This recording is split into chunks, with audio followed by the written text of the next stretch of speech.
Welcome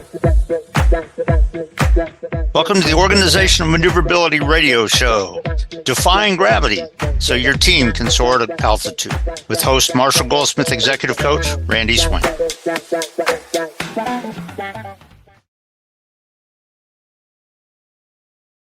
It's interesting because it happens, as much as you hate to say it, it happens a lot in our society, and with the people that I work with and all that. By the way, I work with a good group of folks over at the airport and all this kind of stuff. But the bottom line is one thing that people are led to in our society is to just come up with what they think the issue is. If they just come up and okay, well, it's just this, kind of thing. Then one of the things that you get is you get a lot of managers that simply, well, here, just do this. Well, you know what? The bottom line is what you need to understand is there are some disillusionments that are involved in what you're saying because there's things you're not thinking about. There's factors that may be sneaking in that you're not even aware of. And you're disillusioned of that and everything. And the bottom line is, and this is what a lot of people don't fully, sort of think about. A lot of people have a tendency to go with what they think is just the rote academic answers. But guess what? A lot of situations that come on scene don't fit pure academic answers. And when you're leading your team, there's a way that you have to get complete situational awareness of the situation. But not only that, you have to have your team be clear on the real situational awareness of what's coming on scene with you and your team. And that's something that a lot of people tend not to think about because a lot of people in our society, even around the world, just are very happy if they just give what they think was the right answer. That's your only thought process. You're not getting the job done and you're not leading your team to real success given the situations that are coming on. And you may not be aware of how you're disillusioning the situation. And so it's just some things to think about that, but unfortunately that does tend to happen quite often. So there's an aspect about it, and this is not everybody, by the way. I've worked with some of the most incredible leaders I've ever learned from, and in fact, when I was in the Air Force, and many have heard my story on this, but I was uh, awarded uh, award when I graduated from F4 training and everything, and I got selected for one of the top squadrons in the Air Force. And in fact, the commander that came in that I flew with a number of times and worked with and all that, he was a commander that actually was the very first Air Force general that was set in as the chairman of the Joint Chiefs of Staff. And so, and he is somebody that I flew with and worked with for about 4 years. And it was just amazing. But there's so many people today that don't, and he had an incredible ability of leadership and really not just going to rote academic things, but understanding the factors that are coming on scene and what the real successful solution is for giving the situation. But you know what? One of the things when you're talking about leading in VUCA environments, variable, challenging, changing, and all that kind of stuff, unstable, all that kind of stuff. One of the things you got to do is you come up with what you think is the way to get there, but you have to be so aware as you're going down the road on this that you're aware when the factors that are in scene are actually sort of disabling what you were planning on. and what do you need to do? How do you need to tweak it? How do you need to adapt it? All that kind of stuff. And so when you're talking about a rapidly changing environment like this, that's just some aspects of this disillusionment that because a lot of people, when they are being disillusioned, what a lot of people do, and this is sort of a neuroscience aspect, but in their brains, when they just go, here's what we're going to do, kind of thing. And that's all they think about. That's all they consider. That's all they envision in their mind. Guess what? That might work for the first 2 days, but guess what? Toward the end of the week, you may have other factors coming on that you didn't expect. And are you aware of what you need to do? And so many people like to just go with what they think is the right academic answer and just leave with it. And when you're talking about challenging situations and organizational maneuverability, where things are not overly predictable, a lot of times, you have to be able to bring your mind together and also the mind of your team. And also, as a leader, you have to develop the awareness, the growth, the application in your team's minds and how they're working together and coming up with the radical solutions for the situation that's coming on scene. And those are just some things that a lot of people don't think about. One of the big things you need to do is to have some awareness of situational awareness on things that are happening. But I will also say that as a leader, so many leaders and so many managers in today's world have an aspect of my job is just to tell my team members what to do, and their job is to just shut up and do what I tell them to do. That's what a lot of people out there in the world actually do, and that's their mindset. That is dysfunctional. And it's not getting you where you need to do. And this is something that I did when I was a leader in a number of ways in different roles and all that kind of stuff. One of the things that you do as a leader is you come alongside your team. And when sometimes I would ask them, what do you think is happening? What do you really think is happening? And they will generally tell something that I think too. But my next questions might be, well, I'll tell you what, if you start down the road that you're thinking about, what's the one unexpected factor that could come on and cause a problem? If that happens, what are you going to do about it? You know what? Early on in my life, I'm sure it probably happened once or twice. Not a lot of those come out in my mind. It's because it was decades and decades ago. But I will say this, that I learned a lot, interestingly enough. Um, and there were a couple of times, basically maybe when I was a young teenager or whatever, kind of thing, when um, things didn't really work out right, and I was like, this kind of thing or whatever, kind of thing. And but what one of the big things that I learned about when I went into ROTC and was in college getting my degree in applied math and physics and all this kind of stuff, and and um, and like I said, being in ROTC and learning from people, I began to get this real insight on, not everything's just rote academic, and how are you going to know what the real facts are? And there were a number of aspects about it that helped that smooth out and grow.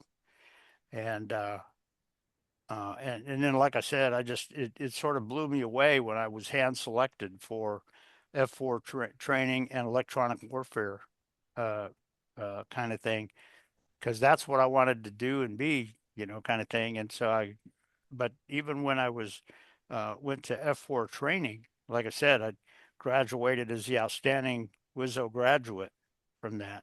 And I was hand selected to go into the 335th Chiefs, which was one of the top squadrons in the Air Force at that time. And that's why Colonel, at the time, Colonel Richard Myers came in and was the squadron commander. But then, like I said, he actually became a general down the road and became the chairman of the first Air Force chairman of the Joint Chiefs of Staff. And but you know what? A lot of it is not what somebody just tells you academically and what tells you, hey, just do this, do it this way. Now, it's about understanding the situations, understanding the factors that might kind of come in and make a difference, the things that you might have to look out for or watch for and be able to make the right decisions. And as people give that kind of mental processing going on in their brain, guess what? They can come up with radical solutions for the situation that you're on. And that's a big aspect of what developed that part in me as I was going forward. So it's just when you're talking about disillusionment, factor overcoming is not just you saying, well, hey, we just got to do this. No, that's not what you got to do. You got to have a real situational understanding of it and a clarity on what your successful plan is and how it's going to be successful. And how do you know? Not just because you're trying to, call attention to yourself and determine it, but no, how is it truly going to be there? And that's just something when you're talking about this whole aspect of disillusionment. It's a lot of aspects that a lot of people in society typically don't fully understand.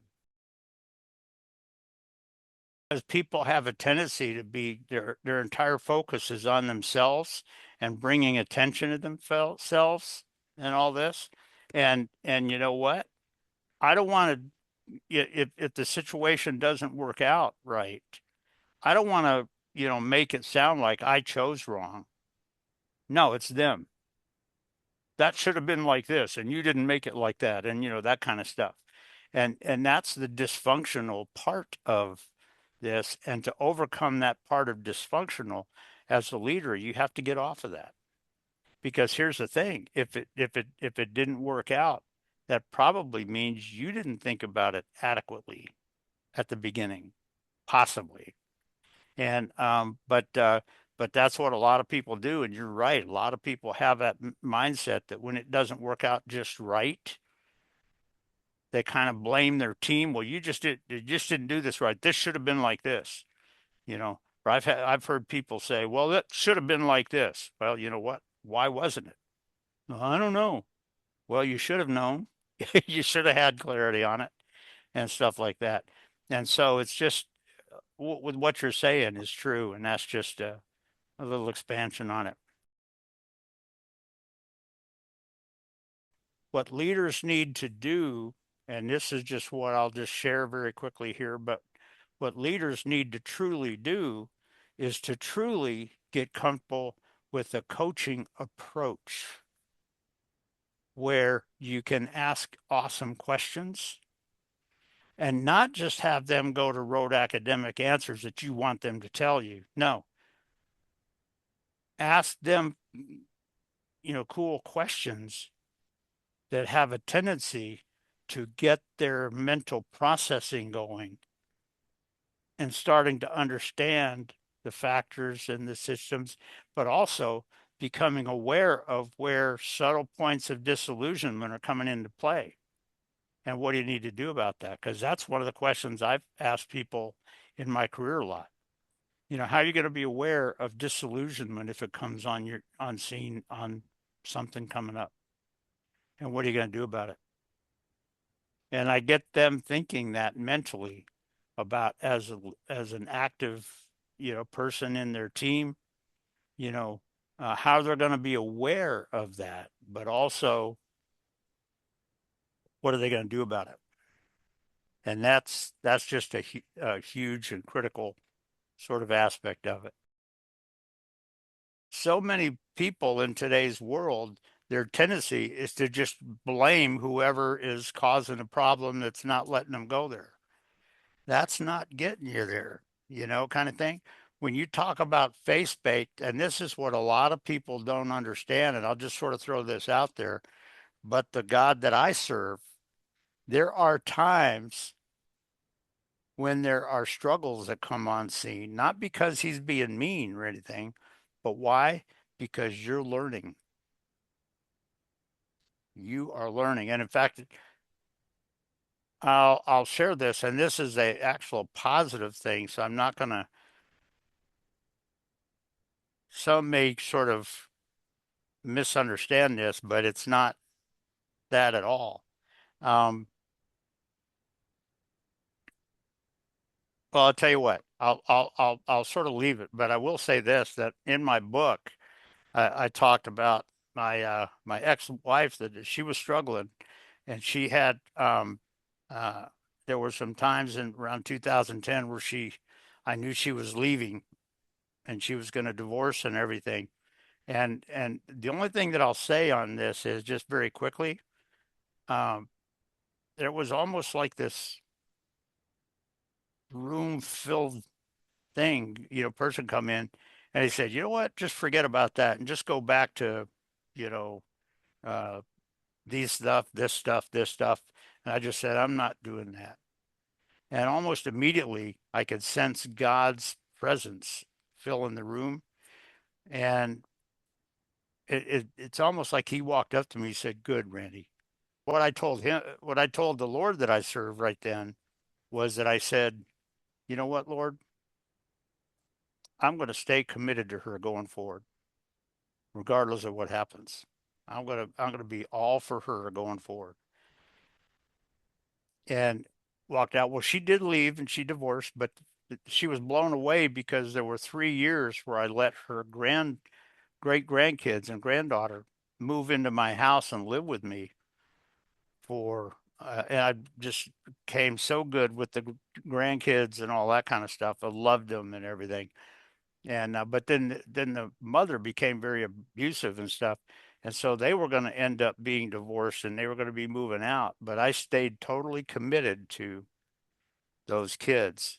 And and they're amazing now. The girl is 16, she's working on her driver's license, and the boy is 13, kind of thing.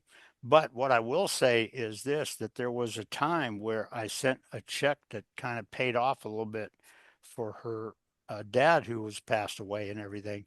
But I sent the check to her.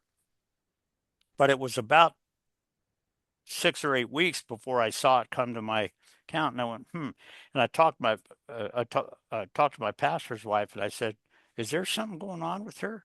Because this was about 12 years after, well, actually 11 years after she left me, kind of thing. And she said, "Well, yeah, she's sort of struggling some, but she's trying to get with the government to see if she can get some help and everything." And I told my pastor's wife, I said, you know what? And this is an aspect of leadership. Very often, a lot of what you do is not about yourself, And what I did is I told her, I said, well, I'll tell you what, I'm going to donate a certain amount of money to the church every single month, and I'm going to tell you how much to send her. And she went, wow, you bet, Randy. Sounds great. And I was sending her about $300. It started out in December of about 2018, and it went all the way up. It went for a solid year. Every month she got a check for $300 and everything. And what was amazing is she came up to uh, December of 2019. And I had the church send her a check of, give her a check of $400 just for Christmas and all that, kind of thing. And, and when the pastor's wife gave her that check, she looked and she said, well, maybe the church needs this more than I do. And this is actually in my book, kind of thing. And my pastor's wife looked back at her very calmly and said, Carol, I want you to understand that the church is not out one penny, because every check we have sent you and given you was voluntarily donated to the church by one person and earmarked for you. And she said, my ex was like, what? wow. Oh, gosh. Oh, wow. Wow. And then she kind of looked at the pastor's wife and she said, who did that? And my pastor's wife looked her straight in the eyes and said, Randy did. And she was like, oh, wow. Oh, wow. Kind of thing. And and she expressed total appreciation and all that. And that was the last check I could give her because she passed away 2 to 3 weeks later. And if that, I will tell you this, that when you're talking about leadership and you're leading your teams in rapidly changing, unpredictable situations, or when disillusionment is coming into play or something like that, you know what? What you are helping people experience in you, it's not calling attention to you. No. But the fact that what I did, because she never knew out of that whole year, she never knew I was the one doing it. But in the last 2 months or so of her life, if she was blown away by what Randy did and why he did it, and it was all for her goodness and stuff like that and safety and all that. If that was what she remembered in her last day of life, kind of thing. I mean, she never called me, um, but but you know what? When you're a leader, there are times when you have to be sort of thinking about that.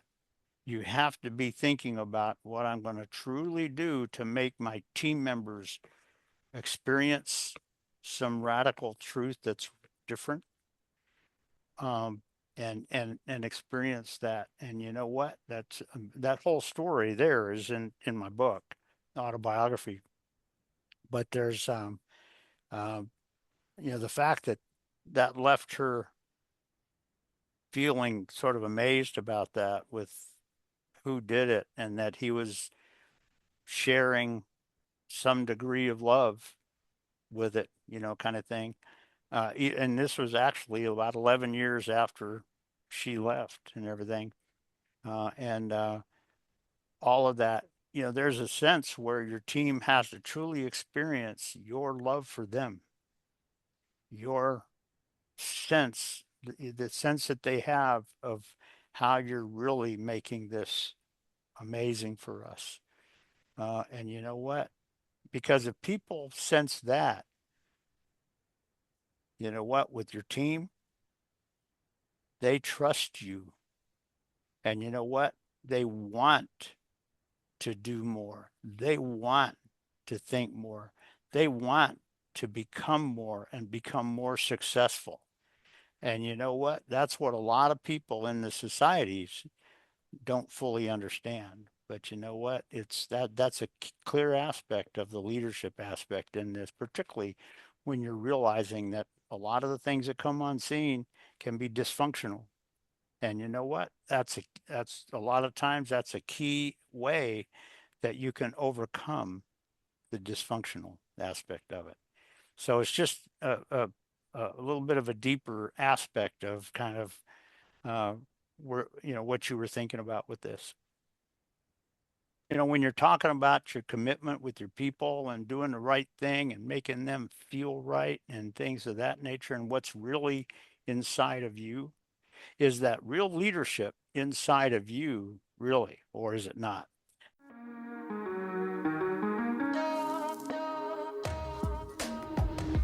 Broadcasting from the business capital of the world, this is the Podcast Business News Network.